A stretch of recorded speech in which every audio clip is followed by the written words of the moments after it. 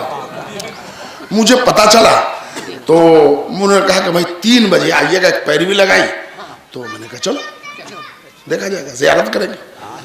یہ بھائی تقدس دیکھا میں نے۔ وہ متولی نے پہلے تو پوچھا مجھ سے کہ آپ باوضو ہیں؟ یعنی نالین کی زیارت کرنی ہے، نسبت کا احترام دیکھنا ہے۔ آپ باوضو ہیں؟ ارے بھائی میں اتنا جاہل نہیں ہوں، آداب مسجد سے واقف ہوں، بالکل بالکل باوضو۔ تو آئیے، شیشہ کھولا اور وہ لائے اور لا کے انہوں نے دکھایا، ٹھیک ہے زیارت۔ اب یہ اتنے پروٹوکول میں نالین کیوں رکھا ہے؟ نسبت رسول سے۔ حضرت بل ایک جگہ ہے کشمیر میں، وہاں حضور کا ایک بال ہے، جو بال وال اچھا نہیں لگتا کہنے میں، تو فارسی میں کہتے ہیں منہ مبارک، منہ کہتے ہیں فارسی میں بال کو، تو منہ مبارک ہے نا۔ حضور کا ایک بال ہے، قوم ٹوٹی جا رہی ہے۔ اچھا، اور جانے دیجئے، حضور نے ایک کھجور سے اظہار محبت کیا۔ یہ جعفر آباد والے اور جلال پور والے جلدی سمجھیں گے۔ اس کھجور کا نام ہے اجوا۔ ہائے ہائے، قوم تبرک سمجھ کے ٹوٹ پڑ رہی ہے اس میں۔ اجوا لائے ہیں، حالانکہ کوالٹی وائز جو ابھی کی کوالٹی ہے اس میں اجوا آپ کو اور کوالٹی سے، لیکن فضیلت اس کی کس لیے ہے؟ رسول نے دعا دی ہے، رسول نے چاہا ہے، یا ایک روایت کے مطابق حضور نے بیج رکھی تھی اس کی، جو بھی ہو۔ قوم اجوا کھجور کے پیچھے پاگل ہے۔ 140 روپے میں عمدہ سے عمدہ کھجور ہے، لیکن 500 روپے کلو اجوا لے لے گا۔ کیوں؟ نسبت رسول سے ہے، نسبت کا احترام ہوتا ہے۔ آگے آئیے، ایک صحابی ہے رسول اللہ کے، انس بن مالک، ان کے یہاں ایک پیالہ تھا جس میں حضور پانی پیتے تھے، اور وہ کچھ اس پیالے کی ایک کہانی اور ہے جو ممبر پر میں نہیں پڑھ سکتا، اس سے نہیں سمجھ لیا آپ، احترام ہے کہ وہ حضور وہیں پر پیتے تھے جہاں پر، تو سمجھ گئے، تو وہ اب وہ پیالہ ایسا ہے، تو اب پیالہ زمین میں ٹھہرے گا کیسے؟ ادھر ادھر گھوم جائے گا، تو اس کے نیچے لوہے کا ایک اتنا موٹا سا بالا کڑا مڑا ہوا تھا، اس کو سٹا دیا تھا۔ تو جب زیارت کے لیے 6-7 صحابی آئے تو ان میں سے ایک صحابی نے کہا کہ بھائی یہ رسول اللہ کے اس جام میں لوہے کا کڑا مڑا ہوا ہے، اس کو ہٹاؤ، حالات اچھے ہوئے ہیں، سونا لگوا دیں گے، ہم کو دے دو، ہم اس میں سونا مڑوا دیں گے۔ تو ابو طلحہ نام کے ایک صحابی تھے، وہ بگڑ گئے، انہیں خبردار، تبرکات رسالت میں تبدیلی نہیں ہوگی، جام جیسے تھا ویسے رہے گا۔ ارے بے غیرتو، تم جام بدلنے کو تیار نہیں ہو، غدیر کا امام کیسے بدل لیا؟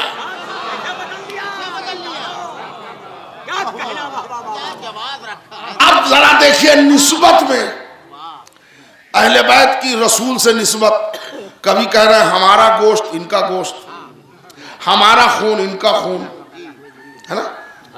نسبت میں کبھی بیٹی کے لیے کھڑے ہو جاتے ہیں، کبھی نواسے کو پشت پہ بٹھا لیتے ہیں، کبھی بھائی کو کاندھے پہ اٹھا لیتے ہیں، کبھی سجدہ ٹول دیتے ہیں، کبھی روزے عید ناکہ بن جاتے ہیں۔ نسبت کا یہ عالم ہے کہ اعلان بھی کرا رہے ہیں کہ ہمارا سب سے پیارا یہی ہے. ایک بھونے ہوئے طائر آ گئے, حدیث طائر سنا ہوا ہے, ایک جھٹکے میں پڑھ کے نکل جاؤں. رسول اللہ نے فوراً دعا کی, پروردگارا جو میرا سب سے عزیز ہے اس کو بھیج دے. اس لیے کہ اکیلے شریف لوگ اکیلے نہیں کھاتے ہیں. صلوات پر محمد اور آل محمد.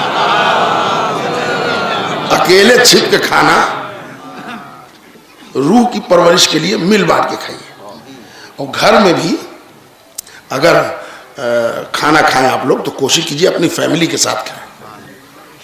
بچے ہوں, بیٹے ہوں, بیٹیاں ہوں, بہو ہوں, خود آپ ہوں, آپ کی زوجہ ہوں, سب مل بانٹ کے کھائیے.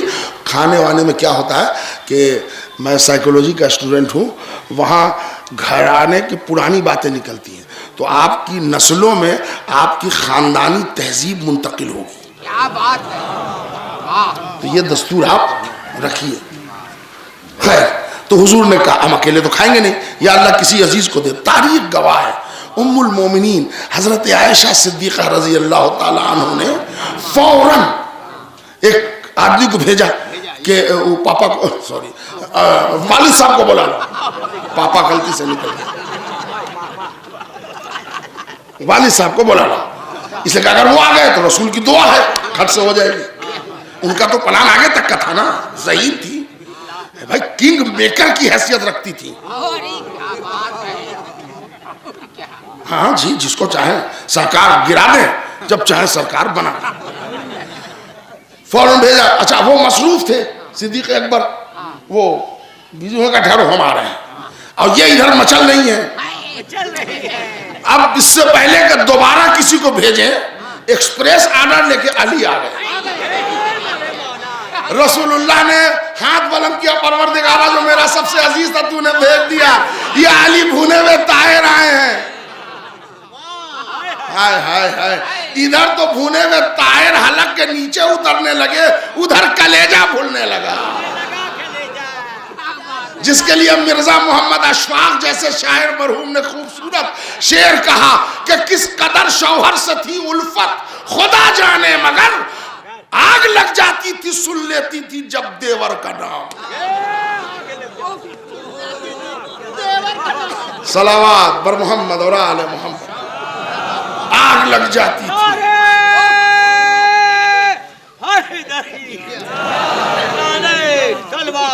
میرے دوستو, اب ارے بابا آگ لگ جاتی. آپ لوگوں نے بھی دیور اتنی دیر میں سمجھا. بھائی میں سب سے چھوٹے ہیں کیا؟ صلوات بھیج دیں اونچی آواز میں, محمد اور آل محمد. یہ ساری جو وجوہات ہیں. اچھا یہ بتائیے کہ بھونے ہوئے طائر کے لیے کوئی آ جاتا, آپ کو کہے کی پرابلم تھی؟ وہی حسد ہے کہ دوسرا نہ آنے پائے, ہم آ جائیں. اور علی آ گئے تو کلیجہ بھول گئے. اچھا, اب تیسری چوتھی وجہ سنیے. پورے مورخین نے مل کے ایک نتیجہ نکالا کہ علی آل علی سے عداوت ہے. دیکھیے مولانا بیٹھے ہیں, صاحبان علم بیٹھے ہیں, آل علی کی اسلام میں کوئی ٹرم ہے ہی نہیں. یہ آل محمد کی ہے. اس لیے کہ رسول اللہ کی حدیث ہے, ہر نبی کی نسل اس کے سلب سے چلی, میری نسل اے علی تیرے سلب سے چلے. اس لیے آل محمد کے ٹرم ہے, آل علی کا کوئی ٹرم ہے ہی نہیں. تو اب انہوں نے محمد کے نام سے الگ کیا آل علی, جو کہ آل علی کے کوئی ٹرم. ان سے عداوت کی ایک وجہ ڈھونڈ ڈھانڈ کے نکالی کہ علی نے ہر لڑائی میں ان لوگوں کے باپ دادا کو مارا تھا, تو نسل میں نفرت. اچھا ٹھیک ہے, تو ابھی تو کل ہی آپ کہہ رہے تھے کہ ہمارے بزرگوں نے فتوحات کیا, ہمارے بزرگوں نے بھی لڑائی لڑی اور شمع رسالت کے پروانے. تو آپ کے بزرگوں میں نے تو کسی کسی کافر کو مارا ہوگا. نہیں حضرات, میں کہاں لے آئے, میں جو صحابہ کرام لڑتے تھے تو انہوں نے بھی تو مارا ہوگا, چھوٹے والے کو, بڑے والے کو, کسی کافر کو تو مارا ہوگا. تو ان کی نسل والے آپ سے کیوں نہیں حسد کر رہے ہیں؟ دو بات ہے، یا تو آپ کی جو بنیاد حسد علی کے لیے بنا رہے ہیں یہ بنیاد غلط ہے، یا پھر آپ نے راہ اسلام میں کوئی تیر نہیں مارا، لڑنے کے ٹائم بھاگ جاتے تھے، مال غنیمت کے ٹائم آ جاتے تھے۔ کوئی ایک بات بولیے، اس لیے کہ آپ تو دنیا دار تھے، آپ کو تو دنیا سے مطلب ہے۔ لیکن جو عارف ہوتا ہے وہ معرفت کی بات کرتا ہے۔ رسول اللہ کے ایک صحابی ہیں جو مولا علی کے بھی صحابی ہیں، حضرت عبداللہ ابن عفیف، ان کا واقعہ آپ کو یاد ہے، میں خالی آپ کے مزاج کو آگے بڑھانے کے لیے سنا رہا ہوں۔ جمل میں علی کی طرف سے لڑے، مروان نے ایک تیر مارا، ایک آنکھ شہید ہو گیا۔ صفین میں ایک آنکھ شہید ہوا، دونوں آنکھ سے نبینا ہے، معاملہ آیا گیا، ختم ہو گیا۔ علی کے پختہ شیعہ میں جب علی شہید ہو گئے، امام حسن علیہ السلام نے صلح کر لی، تو امیر شام ایک موقع پر کوفہ آئے۔ عبداللہ ابن عفیف کوفے میں رہتے تھے، تو وہ اندھے تھے، دونوں آنکھ سے دکھائی نہیں دیتا تھا، تو ایک بچے کے ساتھ، اب وہ بچہ ان کا پوتا تھا، پوتی تھی، بیٹا تھا، بیٹی، تاریخ میں یہ نہیں، وہ اس سے سڑک پار کرنا چاہتے تھے، ادھر سے ادھر انتظار کر رہے تھے، ادھر سواری چل رہی تھی، گھوڑے، گاڑیاں، اونٹ، جو بھی ہو۔ امیر شام ادھر سے آ گیا، اس نے عبداللہ کو پہچان لیا، تو اس نے کہے رکو، سواری والے کو روکا، عبداللہ ابن عفیف پہچانا تم نے؟ انہوں نے کہا نہیں پہچانا۔ کہا اب بھی علی علی کر رہے ہو یا کچھ اصلاح ہوئی؟ تو انہیں خدا کی لعنت ہو، تو کون ہے؟ اب سمجھے پہلے کیوں کہا تھا نہیں پہچانا؟ خدا کی لعنت ہو تجھ پر، تو کون ہے؟ ہمارا وہ دوسرا دن موت کا ہو کہ ہم زندہ ہوں اور علی علی نہ ہو۔ میرے دوستو، اگر علی سے محبت کرنا ہے تو عبداللہ ابن عفیف کی طرح کرو۔ تو وہ سواری سے اتر گیا، کہتا ہے تمہارے علی تو کہتے تھے کہ اللہ ایک نعمت لیتا ہے تو بہتر نعمت دیتا ہے۔ بے شک میرا مولا صحیح کہتا ہے، یہ رسول اللہ بھی کہتے تھے، یہ اللہ بھی کہتا ہے۔ تو کہا تمہاری آنکھیں نعمت تھی؟ کہا تھی۔ کہ جب دونوں آنکھیں چلی گئی تو نعم البدل کیا دیا اللہ نے؟ کیا دیا تمہارے علی نے؟ اسی کو کہتے ہیں عارف۔ ہم ہوتے تو وہاں پہ کہتے ہیں یا علی اب تو روشنی دے دو، یہ ملعون تانا دے رہا ہے نا، وہاں پر یہ تو آئی نہیں دی۔ اس نے کہا آنکھ کے بدلے تمہارے علی نے تم کو دوسری نعمت کیا دی؟ کہا بہت بڑی نعمت دے دی۔ کہا عبداللہ بتاؤ کون سی نعمت دے دی؟ اندھے ہو، نعمت کی بات کر رہے ہو؟ عبداللہ نے مسکرا کے کہا اس سے بڑی نعمت اور کیا چاہیے کہ تیرے جیسا منحوس کھڑا ہے اور میں دیکھ نہیں رہا۔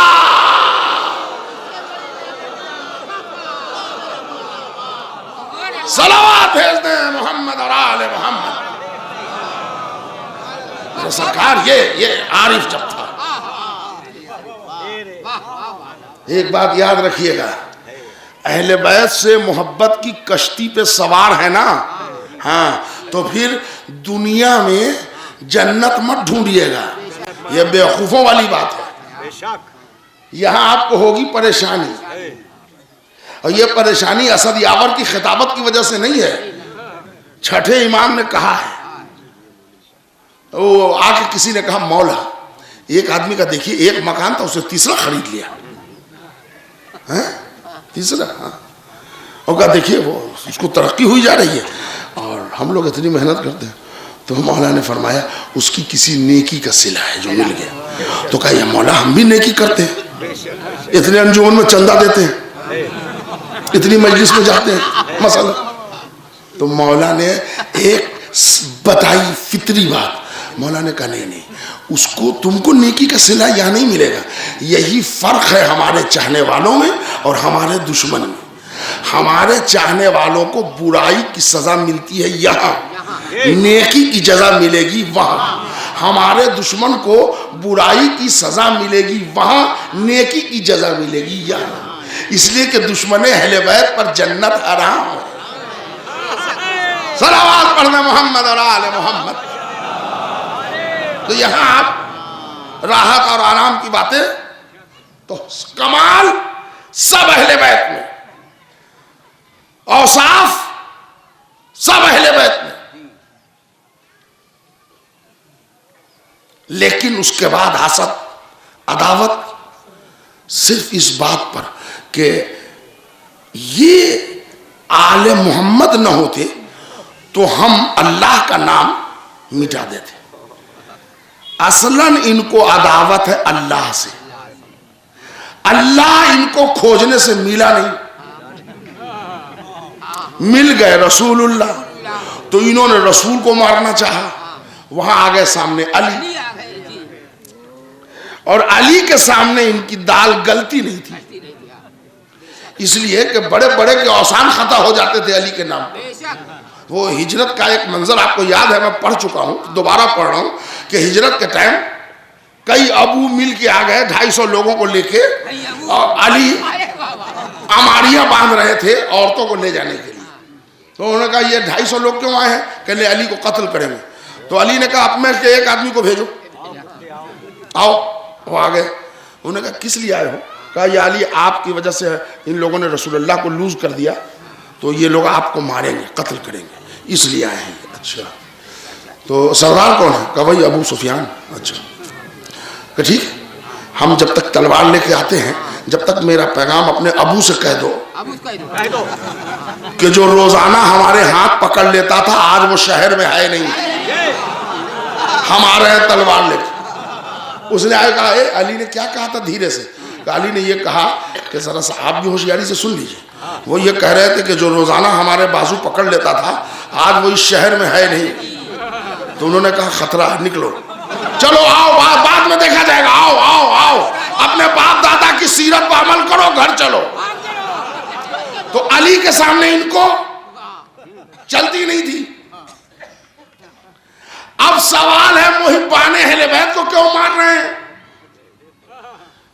پورا ملک، پوری دنیا شیعہ، اگر اسی کی تاریخ پڑھوں تو 5 مجلس ہو جائے کہ کہاں کہاں شیعہ نے علی کا قتل عام ہوا. ان سے کیوں جلے؟ یہ بگاڑنا چاہتے تھے اللہ کا، رسول آ گئے. یہ رسول کو قتل کرنا چاہتے تھے، علی آ گئے. اب یہ علی کا نام مٹانا چاہتے تھے، سامنے عزادار آ گئے. انہوں نے کہا ہم گردن کٹوا دیں گے، علی علی نہیں چھوڑیں گے، ہم سولی دے دیں گے، کہ ہم زبان کٹوا دیں گے مگر علی علی نہیں چھوڑیں گے. آج تک جو شیعت سے عداوت ہے وہ محبت اہل بیت کا قرض ہے. صلوات پر محمد اور آل محمد. مگر آپ اطمینان رکھیے، یہ بخشے نہیں جائیں گے. ہاں ایک واقعہ پڑھ دوں بات آگے آ جائے گی. یہ بخشے نہیں جائیں گے، اس لیے کہ اب یہ مجرم علی کے نہیں ہیں، یہ اللہ کے مجرم. اچھا آپ کو میں دکھا رہا ہوں ایک منظر، سب کو یاد ہے، خالی منظر دکھا دوں. ایک لڑائی ہوئی ہے جنگ خیبر، ہے نا معلوم؟ جنگ خیبر میں مرحب کا ایک چھوٹا بھائی تھا جس کا نام تھا حارث. جانتے ہیں وہ علی سے اس کے باغ کا جھگڑا تھا، کھیت کا جھگڑا تھا، پرپٹی کا جھگڑا تھا، ذاتی لڑائی تھی علی کی. تو علی نے مارا کہا ہے اس کو، علی نے مرحب کو بھی مارا، انتر کو بھی مارا اور حارث کو بھی مارا. تو میں چونکہ حارث سے مجھے آگے فائدہ ملنے والا ہے اس لیے میں خالی حارث کو بحث کر رہا ہوں. حارث جو مرحب کا بھائی تھا اس کو علی نے کیوں مارا؟ علی کا اس نے کچھ بگاڑا تھا؟ نہیں. وہ دشمن تھا اللہ کا، وہ دشمن تھا رسول کا، وہ مجرم تھا اللہ کا. مارا کس نے؟ علی نے. علی سے کوئی ذاتی لڑائی نہیں تھی، مارا علی. آئیے حارثی نام کا تاریخ میں ایک کریکٹر اور ہے. اب آپ کا ذہن پہنچا کہ نہیں پہنچا؟ رسول اللہ نے اعلان کیا کہ میرے بعد میرا علی ولی ہے. سامنے آ گیا حارث، اتفاق سے اس کا نام بھی حارث ہے. اس نے کچھ ایگریمنٹ رکھی اچھا حارث اللہ کا دشمن نہیں ہے اس لیے کہ لا الہ الا اللہ کہتا ہے. حارث مصطفیٰ کا دشمن نہیں ہے اس لیے کہ محمد رسول اللہ پڑھتا ہے. حارث منکر نماز نہیں ہے، نماز پڑھ کے آیا ہے. حارث منکر حج نہیں ہے، حج کر کے آیا ہے. تیز پلٹا ہے مگر حج کر کے آیا ہے. تو اسلام کے رکن بھی بجا لا رہا ہے، کلمہ بھی پڑھتا ہے، مسلمان بھی ہے، صحابی بھی ہے. حارث کا نہ جھگڑا اللہ سے ہے، نہ رسول سے ہے، نہ نماز روزہ سے ہے. جھگڑا کیا ہے؟ علی کی ولایت حلق سے نیچے نہیں اتری. تو حارث کس کا دشمن ہوا؟ علی کا. اور خیبر والا حارث کس کا دشمن تھا؟ اللہ کا. یہاں جس حارث نے عذاب مانگا تو وہ پتھر علی نے گرایا. جی زور سے بولی. اللہ نے. اچھا اللہ نے گرایا. اور وہ کنکڑی والا پتھر نہیں، چٹان والا. جہاں ناس وہی ستیہ ناس. کچھ بات سمجھ میں آئی؟ جو اللہ کا دشمن حارث تھا اس کو مارا علی نے، جو علی کا دشمن حارث تھا اس کو مارا اللہ نے. ایک نمونے پوری دنیا کو دکھا دیا علی اور اللہ کے اندر پیکٹ ہے. اے علی میرے دشمن کو تم نہ چھوڑنا، تیرے دشمن کو میں نہیں چھوڑوں گا. تو آپ دل چھوٹا نہ کیجئے، انشاءاللہ رزلٹ نکلے گا. صلوات پڑھ دے محمد اور آل محمد پر. نعرہ حیدری، نعرہ صلوات. ان کو علی اور اولاد علی سے حسد ہے. اور یہ سب جھوٹی بات ہے کہ انہوں نے ان کے بزرگ کو مارا تھا، ان کے بزرگ کو مارا تھا. تو پھر صحابہ نے بھی تو مارا تھا. ان سے کیوں نہیں نفرت ہوئی کہ خالی علی ہی سے ہو گئی؟ تو پھر یہ کہیے کہ انہوں نے مارا نہیں تھا تو پھر مال غنیمت کیوں لیا؟ جب انہوں نے کچھ کام کیا ہی نہیں تو مال لیا کیوں؟ پھنس جائے گی گاڑی. ڈھونڈ ڈھونڈ کے وجوہات علماء تعویلیں نکالتے ہیں. یہ ساری بنیاد عداوت اہل بیت کی وہ ہے حسد. میرے دوستو اسی لیے ہمارے مولا نے کہا ہے، ایک صلوات پڑھتے محمد کہ الحاسد لا یسود، حاسد ہمیشہ نقصان میں رہتا ہے. وہ کس حد تک بھی چلا جائے فائدہ اس کو نہیں ملے گا. لہذا مجلس تو چل ہی رہی ہے، وہ آگے بھی چلے گی. ابھی ذرا اللہ کے واسطے اللہ سے لو لگائیے، کسی کی ترقی پر حسد نہ کیجیے. اس میں آپ کا نقصان یہ ہوگا کہ ادھر کا مال ادھر چلا جائے. اور حسد سے اعمال نہیں رد نہیں جنا جی اس کے لیے ایک لفظ ہے حبط ہو جاتے ہیں. ایک ہے ضبط اور ایک ہے حبط. ضبط اور حبط میں فرق کیا ہے؟ ضبط مال جیسے موٹر سائیکل، پیپر نہیں تھا ضبط کر لیا، پیپر دکھایا مال واپس. لیکن افیم، گانجا، چرس اگر یہ ضبط ہوا تو یہ حبط ہے. اس لیے کہ اگر آپ بچ بھی گئے تو یہ مال واپس نہیں ہوگا، جلایا جائے گا. اس لیے کہ یہ زمانہ اس سے بگڑتا ہے. حاسد کے مال اعمال ان کے واپس نہیں ہوں گے، وہ حبط ہوتے ہیں یعنی جل جاتے ہیں. تو کیوں کسی سے حسد کر کے اپنا ہی محل جلا لیں؟ ہونا جانا تو کچھ نہیں ہے. میرے بھائی 4 دن کی زندگی ہے، مرنا سب کو ہے. تھوڑا سا پہلے تھوڑا سا بعد میں. اس لیے وہ سب چکر چھوڑیے، اپنے اعمال کی فکر کیجئے اور علی علی کی عادت ڈالیے. اپنے آپ کو ولایت علی سے قریب رکھیے. اگر علی سے دور ہو گئے تو آپ گرد کارواں بن جائیں گے. مجلس کیجئے، ماتم کیجئے، عزاداری کیجئے، مگر اس میں پڑھے لکھوں کی بات پر دھیان دیجئے. انصر جلال پوری ابھی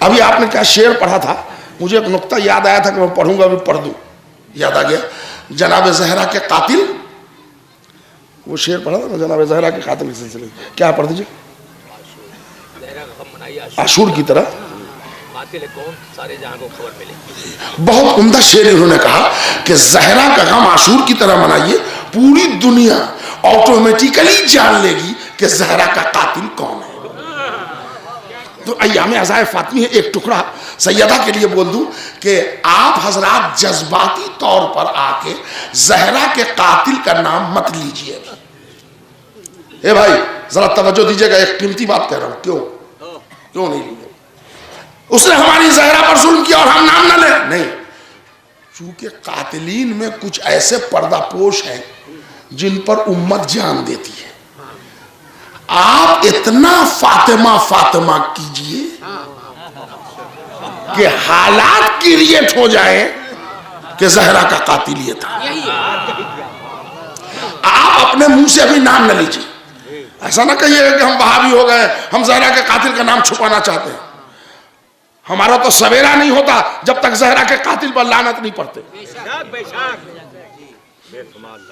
تو اب کیسے بتائیے گا اگر زہرا کا قاتل بتانا ہو؟ ہم آپ کو مسلم شریف کی روایت بتاتے ہیں, سنیے.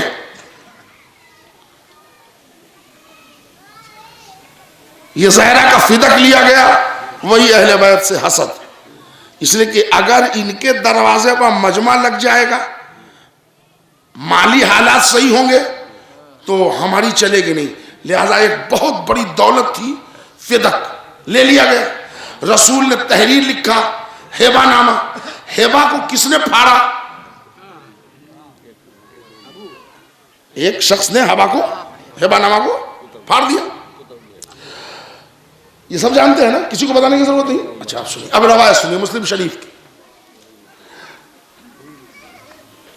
ہمارے اور آپ کے نبی و دو جہاں سرکار کائنات حضرت محمد مصطفیٰ صلی اللہ علیہ وآلہ وسلم, یہ مدینے میں جب استحکام ہو گیا اور ذرا اسلام کو عروج ملنے لگا, یعنی ترقی ہونے لگی, جوگ در جوگ لوگ کلمہ پڑھنے لگے, تو پڑوسی ملک میں ایران آتا تھا. تو ایران کا جو بادشاہ تھا اس کو ایک خط لکھا رسول اللہ نے.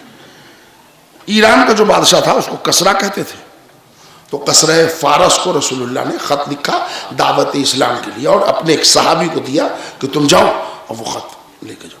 گئے دعوت اسلام کے لیے. وہ بیچارے گئے ایران, بادشاہ ایران کو وہ خط دیا, اس نے خط کو لے کے پڑھا, پڑھ کے 6-7 ٹکڑے کر کے صحابی رسول کے منہ پر پھینک دیا اور کہا یہی جواب ہے. وہ جب کچھ دن کے بعد لوٹ کے آئے تو حضور نے مسجد میں پوچھا, ممبر پر بیٹھے تھے, حضور نے پوچھا کیا ہوا, تم جو گئے تھے دعوت اسلام لے کے؟ تو وہ بیچارے کہنے لگے اس نے اسلام قبول نہیں کیا. کوئی جواب دیا تو وہ رونے لگے. تو رسول نے کہا رو کیوں رہے؟ کہا یا رسول اللہ اس نے آپ کی تحریر کے ساتھ توہین کیا اور اس نے پھاڑ کے ہیبا نام تحریر کو پھینک دیا ہمارے منہ پر. تو رسول نے اپنے صحابی کو ڈھارس دیا کہ چپ ہو جائیے, صبر کیجئے, روئیے مت. اے میرے اللہ, جس نے آج میری تحریر پھاڑی ہے تو اس کے پیٹ پھاڑ. صحیح مسلم شریف کی روایت ہے. دیکھیں قاتل کا نام آ جائے گا ابھی, اور ایک ایک بچہ جان لے گا زہرا کا قاتل کون ہے. ایک اصول بتا دیا, جو رسول کی تحریر پھاڑے گا اللہ اس کے. روایت یہی تک نہیں ہے, آگے تک ہے. 2.5 مہینے کے بعد اسی کسرہ فارس کے باپ بیٹے میں لڑائی ہو گئی, اور ہم رد و بدل میں ہوتے ہوتے ہاتھ پیر چلنے لگے. بیٹے نے 2-4 ہاتھ باپ کو مارا, باپ نے 2-4 ہاتھ بیٹے کو مارا. بیٹا جوان تھا, آؤ نہ دیکھا تاؤ, میز پر فروٹ کاٹنے والی چاقو رکھی تھی, اس نے اٹھا کے 4-5 چاقو باپ کے پیٹ میں اسٹیبنگ کر دی. کیا کیا رہے ہوں گے سب نکل گئے. اب آگے مورخ لکھتا ہے چونکہ آقا نامدار کی جو تحریر پھاڑے گا اللہ اس کا پیٹ پھاڑ کے رہے گا. اب نہ پوچھنا زہرا کا قاتل کون ہے، تاریخ کا کیمرہ گھما کے دیکھو، تاریخ میں پیٹ کس کے پھٹے۔ ارے میرے بھیا صلوات پر محمد اور آل محمد۔ ایک بات آپ سمجھ لیں، ایک بڑی ادبی بات ہے، بچے نہ سمجھیں گے مگر باقی سب لوگ سمجھ لیں گے۔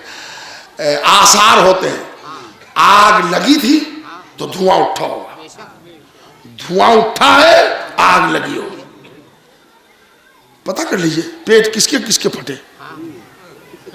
ہم بڑے بڑے بزرگوں کے نام نہیں لیتے منبر سے، ٹھیک ہے؟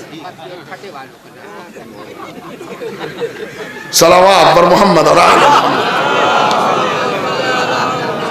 ساری عداوت اہل بیت سے ہوئی، لیکن ہمارا نبی صبح قیامت تک زہرا اور اولاد زہرا سے محبت کرنے والے سے ان کی عداوت کو حضور نے جان لیا تھا، لہذا انہوں نے پوری نجات کی گٹھڑی بھی اہل بیت کے حوالے کر دی اور اعلان یہ کر دیا کہ جس نے فاطمہ کو راضی کیا اس نے ہمیں راضی کیا، جس نے ہم کو راضی کیا اس نے اللہ کو راضی کیا۔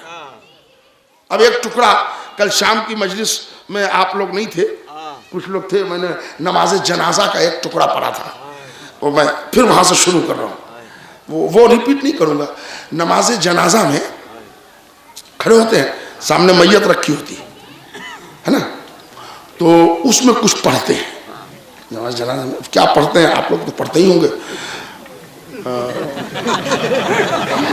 شہادتین، صلوات، مومنین کی مغفرت، اور اس کے بعد ایک خوبصورت سی دعا، پروردگارہ یہ جو سامنے میت ہے نا، ہم اس کے خیر کے علاوہ کچھ نہیں جانتے۔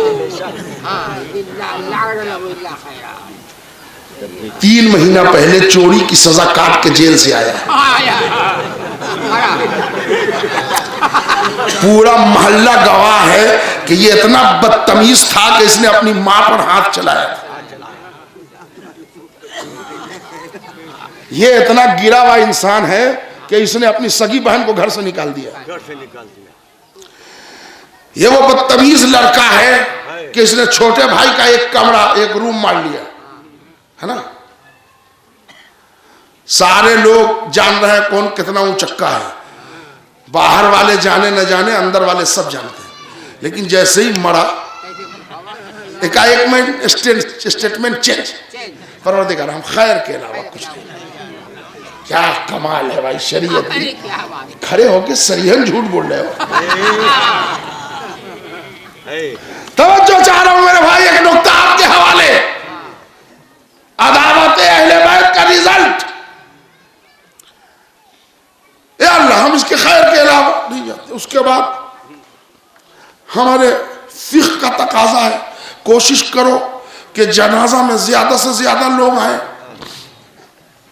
کوشش کرو کہ زیادہ سے زیادہ متقی پرہیزگار آئیں۔ کیا ہے بھائی؟ تو ایک نوجوان لڑکا پہنچ گیا ہمارے چھٹے سرکار کی خدمت میں، کہا مولا یہ جھوٹ نہیں ہے کہ ہم اس کے خیر کے علاوہ کچھ نہیں جانتے؟ ہاں وہ اللہ خیرہ، وہ عربی کا وزن مجھے یاد ہے، یا اللہ ہم اس کے خیر کے علاوہ کچھ نہیں جانتے، مولا یہ جھوٹ نہیں ہے۔ تو مولا نے فرمایا جھوٹ نہیں ہے، یہ کشادہ دلی ہے۔ تم استغفر اللہ اور ربی واتوب علیہ پڑھتے ہو؟ ہاں۔ کہ تم نے کسی کو معاف کیا ہے؟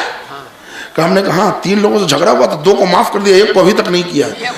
کہ تمہارے استغفر اللہ پڑھنے پر فرشتے ہنستے ہیں کہ ان سے ملیے، یہ اللہ سے استغفار کر رہے ہیں، خود اپنے دشمن کو معاف نہیں کرتے، تو پہلے عمل کرو۔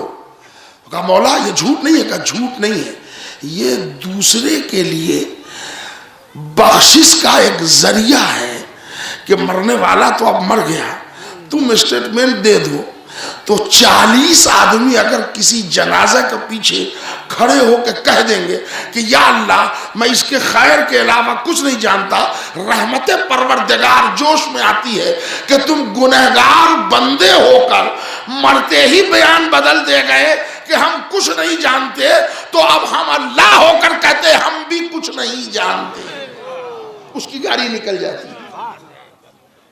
تو 40 آدمی اگر دعا دے دیں تو گنہگار بھی سنیے کوڑی،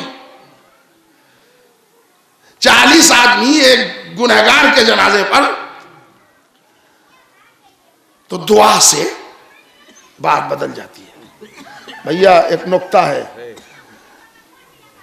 یہ 40 کی بات کر رہا ہوں، 100 کروڑ لوگ دن بھر میں نہ جانے کئی 100 مرتبہ کہتے ہیں رضی اللہ رضی اللہ، یا اللہ راضی ہو جا، یا اللہ راضی ہو جا۔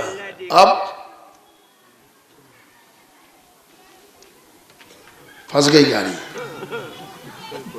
اگر کہیے کہ اتنے کروڑوں مسلمانوں کی دعا سے اللہ راضی ہو گیا تو پھر اپنا لعنت بند کیجئے، لعنت بند کیجئے، اللہ راضی ہو گیا ہوگا۔ ارے بھائی 40 کے کہنے سے مردہ بخشا جائے گا تو 40 کروڑ کہہ رہے ہیں رضی اللہ عنہ رضی اللہ عنہ رضی اللہ عنہ، تو اللہ راضی نہیں ہو گیا ہوگا اب تک، کیا کریں؟ گاڑی پھنس گئی نا۔ اب لعنت بند کریں یا دعا سے؟ کوئی لوجک کیا دیں گے آپ؟ بھائی آپ ابھی پڑھ رہے تھے، اسد یاور صاحب آپ ہی پڑھ رہے تھے کہ 40 لوگ اگر جنازہ میں کہہ دیں کہ اللہ ہم کچھ نہیں جانتے تو اللہ ارادہ بدل دیتا ہے، اس کی رحمت جوش میں آتی ہے، وہ بخشا جاتا ہے۔ تو آپ 40 کہہ دیں تو اپنے مردے کو بخشوا لیں۔ 40,000 کروڑ روز مسلمان، یا بڑی بڑی داڑھی چھتے دار،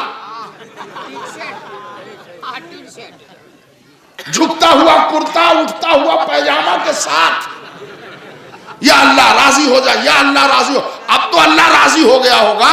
آپ ایک ٹائم کہیں کہ ہم اس کے خیر کے علاوہ کچھ نہیں جانتے تو وہ معاف ہو جاتا ہے۔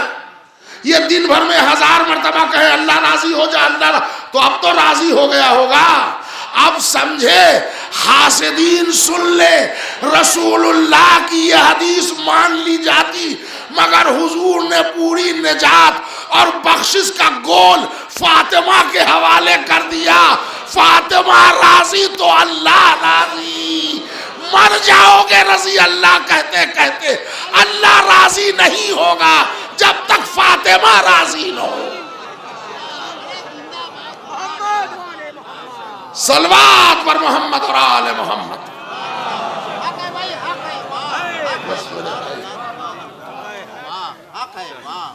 اللہ گواہ ہے، یہ حاسدین کا انجام ہوگا۔ رات کو اگر موقع ملا تو تھوڑی دیر اس پر بھی روشنی ڈالی جائے گی۔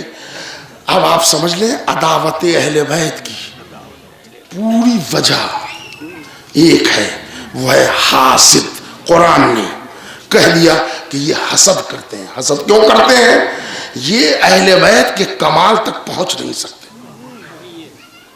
یہ اہل بیت کے اوصاف تک پہنچ نہیں سکتے، یہ ان کے جود و سخا تک پہنچ نہیں سکتے، تو ان کے وجود کو مٹا دینا چاہتے ہیں۔ تو یہ سمجھتے تھے کہ ہم مار کاٹ کرنے سے ان کو مٹا دیں گے، لیکن ان کو معلوم نہیں تھا کہ جیسے رسول اللہ آئے تھے تو ایک پوری ٹیم لے کے آئے تھے، ویسے ہی علی دنیا سے گئے تو ایک پوری ٹیم چھوڑ کے گئے۔ کربلا کے میدان میں کسی کی سمجھ میں نہیں آیا تھا کہ یہ عورتوں کو کیوں لے جا رہے ہیں۔ کچھ لوگوں نے ٹوکا بھی کہ یار یمن رسول اللہ، تو کم سے کم آپ عورتوں کو تو نہ لے جائیے۔ امام حسین نے کہا نہیں، کہا کہ یہ لوگ ظالم ہیں، ظلم کچھ بھی کر سکتے ہیں۔ تو امام نے کہا کہ ہم کو معلوم ہے ہماری بہن کے سر سے ردا بھی چھینے گی، مگر اللہ ان کو بے ردا دیکھنا چاہتا ہے۔ ہم اصلاح فی امت جدی نکل رہے ہیں۔ مولا یہ عورتوں کو کیوں لے جا رہے ہیں؟ جناب زینب نے ایک پوری ٹیم بنا دی، اور تب تک آزاد نہیں ہوئی جب تک عزائے حسین کی نیو نہ ڈال دی. یہ آزاداری نہیں ہے، تحفظ اسلام کا قلعہ ہے جس کا دوسرا نام آزاداری ہے، لیکن مظلوم کے نام پر ہے، حسین کی قربانی کی یاد میں ہے. اب اس میں یہ ہے کہ کچھ لوگوں کو ہمارا رونا سمجھ میں نہیں آتا، تو ہم اہل بیت پر نہیں روتے. اہل بیت پر جو مظالم ہوئے ہیں یہ اس کے سزاوار نہیں تھے. یعنی آپ ذرا دیکھیں کہ کیا وہ حسین جس نے اسلام کی خاطر پورا گھر لٹا دیا، وہ اپنے 6 مہینے کے بچے کے لیے پانی مانگ رہا ہے. دنیا میں کیا حیثیت ہے پانی کی؟ اور وہ پانی مانگنا حسین کے لیے اتنا بھاری تھا، اتنا وزنی تھا کہ خود امام حسین نے رو کے شیعوں کو جو پیغام دیا تو اس میں کہا ہے، اے میرے شیعوں، کاش تم اس وقت ہوتے جب میں 6 مہینے کے بچے کے لیے پانی مانگ رہا تھا.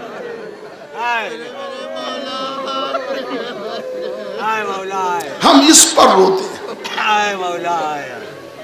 وقت نقطۂ عصر سے ڈھل چکا. آپ سمجھ لیں کہ ایسا ہی وقت رہا ہوگا کہ در دولت پر سناٹا ہے، اکیلی ایک بی بی ہے جو گھبرا کے خیمے سے نکل کے کہتی ہے، بھیا عباس کو نہ پکارو، اکبر کو نہ پکارو، قاسم کو نہ پکارو، سوار ہونا ہے نا، بہن حاضر ہے. بائیں ہاتھ سے لجام فرس پکڑی، ایک ہی ہاتھ سے رکاب کو تھاما، بازو حسین کا پکڑا، یا علی کہہ کے حسین کو گھوڑے میں بٹھایا. زینب نے جیسے ہی حسین کو گھوڑے میں بٹھایا ہوگا، سچ بولیے زینب کی شکل میں عباس نظر آئے ہوں گے، زینب کی شکل میں علی اکبر کی یاد آ گئی ہوگی حسین کو. بہن آپ خیمے میں جائیے. ہاں بھیا، بہن خیمے میں جاتی ہے. اب بہن تو خیمے میں چلی گئی، مگر ذرا یہ بات مرد نہیں سمجھیں گے، عورتیں سمجھیں گی کہ جس کے گھرانے کے پورے مرد مر چکے ہو اور ایک سہارا حسین تھا، وہ بھی جا رہا ہے یہ کہہ کے بہن خیمے میں جائیے. زینب نے کیسے دل سنبھالا ہوگا کوئی نہیں بتا سکتا. زینب خیمے میں آئی، بیویوں نے زینب کا بازو تھاما. بہن حسین چلے گئے. ہاں، نانا کا دین جو پیارا ہے، میرا ماجایا چلا گیا. چاہتی ہے بیویاں کہ زینب کو ڈھارس دے. زینب نے ایک مرتبہ آنسو پوچھے، بیویوں فکر نہ کرو، یہ اسلام اور دین بچانے کی خاطر ہمیں یہ کرنا تھا. ہماری رگوں میں علی مرتضیٰ کا خون ہے، اگر کچھ کر سکتی ہو تو میرے اضافہ صبر کی دعا کرنا. ایک جگہ بیویاں بیٹھ گئی. عزادارو، آپ نے دیکھا ہوگا جب کہیں موت ہو جاتی ہے تو اللہ نے اگر مرحوم کو کوئی بیٹی دی ہے تو محلے کی 10 عورتیں آ جاتی ہیں، ان بیٹی کو بیچ میں بٹھا کے تعزیت دیتی ہیں. کائنات میں پہلی مرتبہ عورتوں نے تعزیت کا رخ بدل دیا. ابھی بھیا زندہ ہے، زینب کو عورتوں نے غول میں بٹھایا. ہو کا عالم سناٹا. ادھر ایک طبل جنگ بجنے کی آواز آئی تو ایک مرتبہ کسی عورت نے کہا، بی بی زینب یہ زمین ہل کیوں رہی ہے؟ اب جو زینب کھڑی ہوئی تو دیکھا زمین کربلا کو جھٹکے آ رہے ہیں. میں کہتا ہوں زینب کھڑی ہوں، بیویوں تم سب یہی رکنا، میں دیکھتی ہوں. خیمے کا پردہ ہٹایا، اب جو باہر نکلی کیا دیکھا؟ سیاہ آندھی چل رہی ہے، سورج اپنی منزلیں توڑ رہا ہے. زمین کو زلزلے کے جھٹکے. حسین نے چاہا کہ زینب کا کچھ پیغام پہنچائے، مگر معلوم ہے میرا مولا حسین کہنیوں کے بر اٹھنا چاہتا تھا، نیزے والے نیزے مار کے گراتے تھے، بھالے والے بھالے مارتے تھے، سیدہ کا لال کبھی دائی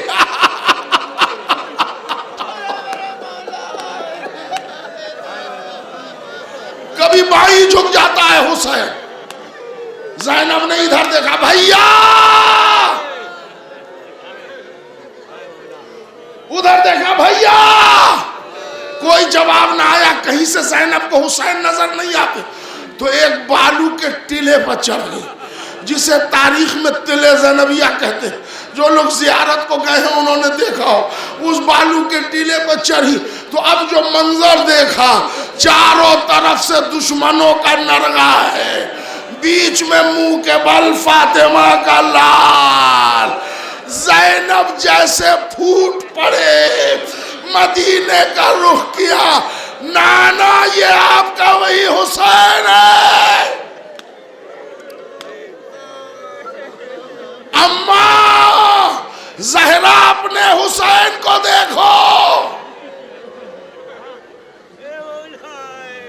زینب کی یہ آواز حسین کے کان میں پہنچ گئی. بڑی مشکل سے حسین نے سر بلند کیا، بہن زینب بھیا زندہ ہے، خیمے میں جائیے.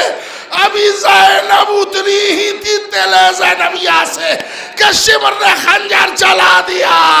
قتل الحسین بکربلا، ذبح الحسین بکربلا، حسین قتل کر دیے گئے، فاطمہ کا لال پیاسا ذبح کر دیا گیا. زینب دل سنبھال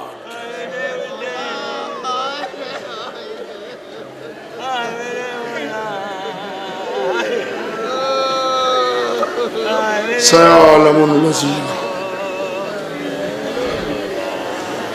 ظلموا أي منقلب ينقلبون إنا لله وإنا إليه راجعون. الہی تیری عظمت و جلالت کا واسطہ ہے، جو ہم میں پریشان حال ہے ان کی پریشانی کو دور فرما. حالات حاضرہ میں ہم سب کی جان، مال، عزت اور آبرو کی حفاظت فرما. میرے معبود ہم سب کی اس جلیل القدر عبادت کو قبول فرما. اے میرے اللہ ہم سب کو اس وقت تک موت نہ دینا جب تک ہم سب کے گناہوں کو تو حسین کریم کے صدقے میں معاف نہ کر لے. میرے پاک پروردگار دنیا میں زندہ رکھ تو محبت اہل بیت کے ساتھ، دنیا سے اٹھا تو محبت اہل بیت کے ساتھ. اے میرے اللہ تمام علماء، خطباء، شعراء اہل بیت، ذاکرین کرام، نوحہ خاں، مدحہ خاں، مرثیہ خاں، سوز خاں، ماتمدار، ایک ایک عزادار کی حفاظت فرما. تمام مراجع کرام کی حفاظت فرما. خصوصاً آغائے سیستانی کو طول عمر عطا فرما. وارث کربلا، منتقیم خون حسین، حضرت ولی عصر امام زمانہ کے ظہور میں تاجیر عطا فرما. ہم سب کو مولا کے آوان و انصار میں شمار فرما. ربنا تقبل منا انکا انت السمیع العلیم. حضرات سامعین التماس کی جاتی ہے کہ ایک سورہ فاتحہ جعفر علی کربلائی مرحوم ابن حاجی تصدق حسین کربلائی کے لیے سورہ فاتحہ کی تلاوت فرما دے. اللہ وسلم.